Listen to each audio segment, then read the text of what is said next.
The International Festival for Irish Harp celebrates its 34th year this coming weekend. The festival runs from Sunday the 30th of June through until Friday, July the 5th.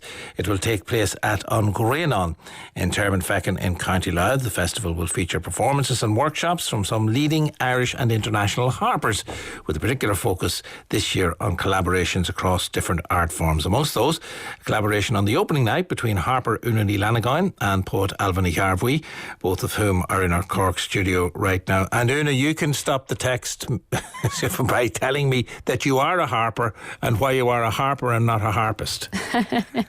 Well, Sean, I'm going to complicate the matter further by saying you are a harpist. I'm a person who plays the harp. All right, fair enough. To remove myself from that debate. I prefer to be playing the harp rather than debating whether you're a harper. But the harper is generally associated with the steel string, the Irish instrument, the harpist with the classical instrument. Is that fair enough? That is a very good definition, yeah. Okay, well, we'll run with that one for the time being. But then, Sean, what do you call somebody who plays modern music on a steel string? Or what do you call somebody who plays Irish music on a gut string? I mean, I'd call them a person who plays the harp. I heard that from somebody earlier today, in fact, in the last minute and a half. So I'm going to run with the person who plays the harp on that one.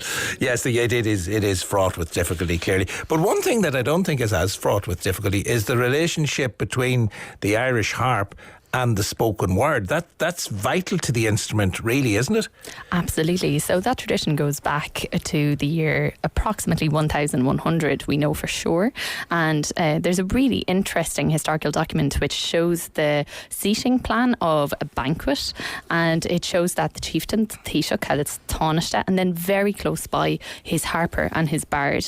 And that really shows the integral part they had in that society, and also how much they collaborated. They were sitting next to each other, probably stole bits of food off each other's plate every so often, you know. And for the bard part of the duo, then, how much of a difference does it make having that harp beside you, Ailbhe? Oh, it's just fantastic. And I suppose it's kind of it's a very contemporary take on an ancient tradition going way, way back. And I love collaborating with Una, and she's composed these pieces, I suppose in recent months, and they're very fresh and very vibrant, and it gives me such a buzz to perform with her. All right, and you're going to perform one for me now, in fact. Tom Waits, Idralí. Yep. Sure. Tell me. Well, no, let's have a listen and we can ask you how Tom Waits made his way to Tralee after we hear the piece. I think you might enjoy the explanation first. Yeah, I was going to say that. Let's not spoil it. Well, I actually grew up in the town of Tralee, and I wasn't all that interested in the rose of Tralee, but I was a lot more interested in the music of Tom Waits. So when I discovered that he actually spent his honeymoon in Tralee, I decided to try and imagine what that would have been like. All right, let's have a listen then. Tom Waits, Idralí.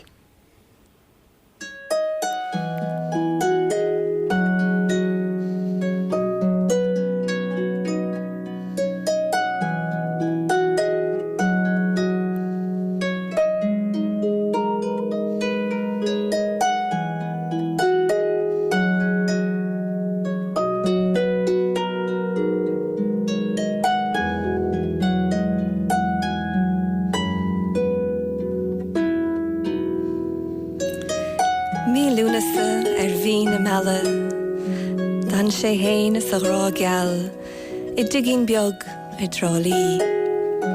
Brálí ní lepan ag trimú leistír.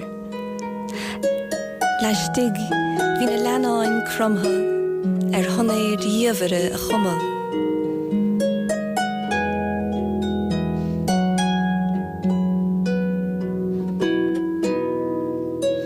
Las mo, hí ail vadrí, is an ghrian ag dal faoi. Bhí Péacadh línte telefóin ag taidirh rósanna. Rírá leanaí ag mualú áit éigean. Dadig sé an tine, is bharan gríosach isteach san ihe.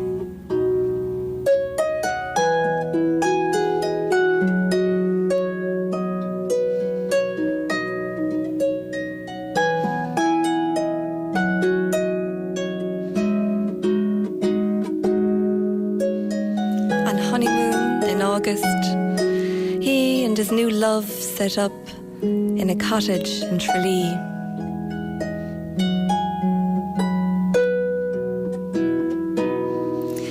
Bed linen was drying out the back, and inside the lovers were bent over the making of a dark sonnet.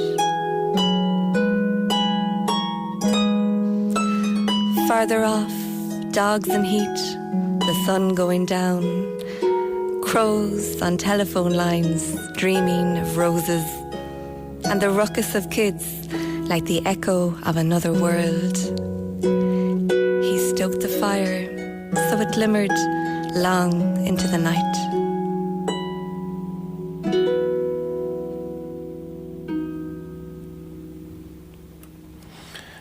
Person who plays the harp there, Úna Ní Fhlannagáin, along with person who writes poetry, Ailbhe Ní Ghearbhuigh. And I suppose in this case, person who translates poetry as well. We should explain the origins of the poem there, Ailbhe. Yeah, so this is taken from The Coast Road, which is published by Gallery Press, and it featured translations by 13 poets, and Tom Waits Comes to Tralee was translated very kindly by John McAuliffe. Yeah, so we heard the English words that we heard were those of John McAuliffe, and the Irish words that we heard were your very own. That's it. It are all of the pieces that we will get. How did it actually, before I get into that, how did it work between you? Which did you come first, the pieces of music or the texts? Maybe if I ask you that, Ailbhe.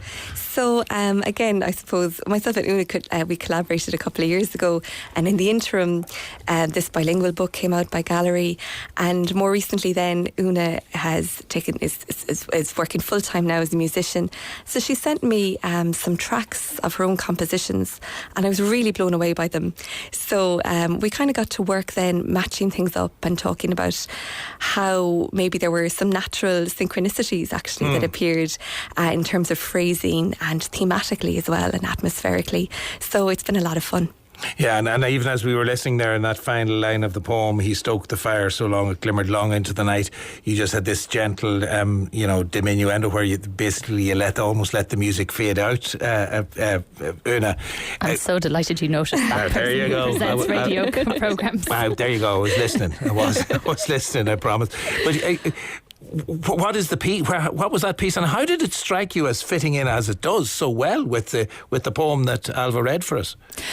Well, first of all, I just love Ailbhe's work, so it was a great excuse to sit down and just read all of it. So I just got going with my pencil and wrote the themes and the thoughts and the moods I felt as I read a particular poem, and then I went through my own repertoire, and I'm going to come clean here. I really identify, I suppose, more as a person who plays the harp than a composer, really. I've just been composing an awful lot in the last 5 months. Yeah. I've always composed, but I've only been really prolific in the last 5 months. So I actually sent Ailbhe 2 CDs of music, and the first was entirely pieces of music I played that are composed by other people and arranged by other people, and then the second was stuff I'd done, but I didn't think she chose them. But then she actually chose all of my own pieces, so I was like, Anyway, so now, did you get the CDs blind, Ailbhe? If you know what I mean, did you know that everything on one of the CDs was Una's and everything on the other CD was other people's material? Well, I did, and I suppose sometimes you can recognise Carolyn tunes, and I just feel that what she's doing is just really, really just fascinating for me. And even the harp itself, I mean, it looks like a very intimidating instrument from where I'm standing, but she plays it so beautifully, and I think she's doing something really innovative with it. All right, and I suppose the fact that we're talking about the bilingual poetry book, The Coast Roads, it must mean that the Gaeilge has an important role within it. But in the second piece that you're going to perform for me, in fact, there's another language involved here, I think, isn't there? There is. So when I was working on my second book, Tost, agus, Allagar, I was really obsessed with collecting obscure and unusual languages. So I have a poem about a whistling language in the Pyrenees, and this is about kind of a type of shriek in the Basque country, used to express emotion. And Una, would you like to talk about what you've done to the... Yeah, so there was a lovely simple parallel here in my own work. I composed a tune called The Rollercoaster, just because I got some bad news one day, it was all up in a heap, and this little phrase came to me and I was upset, so I sat down and I worked on my harp for a while, and this tune came out and I call it The Rollercoaster. The Rollercoaster. And is Irentzina, which is the title, is that the Basque word for some kind of screech then, Ailbhe? It is, that's what they call the kind of screech, yes, right. And the translation is by Billy Ramsell. All right, well, let's hear it then. Irentzina, harp and poet together.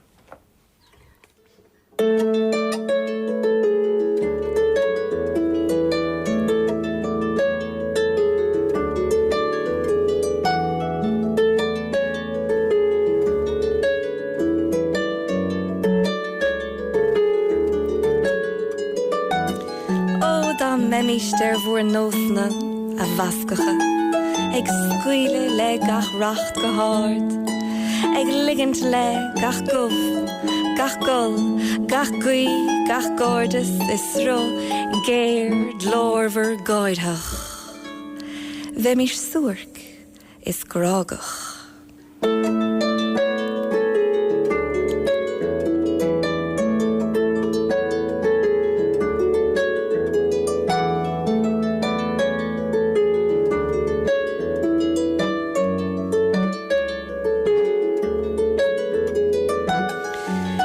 Could out with it like you, fine Basques, letting every outburst out loud, releasing wraths, laments, hosannas, gladnesses in an ecstatic, yelped, serrated flow. Oh, we would be frog-voiced and full of love. Frog-voiced and full of love. Bheimish suirc is grágach. That was a piece called Iransina, the poetry of Ailbhe Ní Ghearbhuigh and the music of Úna Ní Fhlannagáin. And they will be playing as part of the International Festival for the Harp An Chúirt Chruitireachta. And I just want to mention that Ailbhe mentioned that harp looks intimidating, but it is not. And there are lots of workshops open to the public. For example, an early harp taster, plus a singing class, plus a harp making workshop. Aren't you the woman? You will find all of the information on that. All right, that doesn't mean I don't have to say anything except the website. A person who plays the harp and a person who knows how to get a plug in. That's Úna Ní Fhlannagáin there. gCathair.com will give you all of the details of the Harp Festival.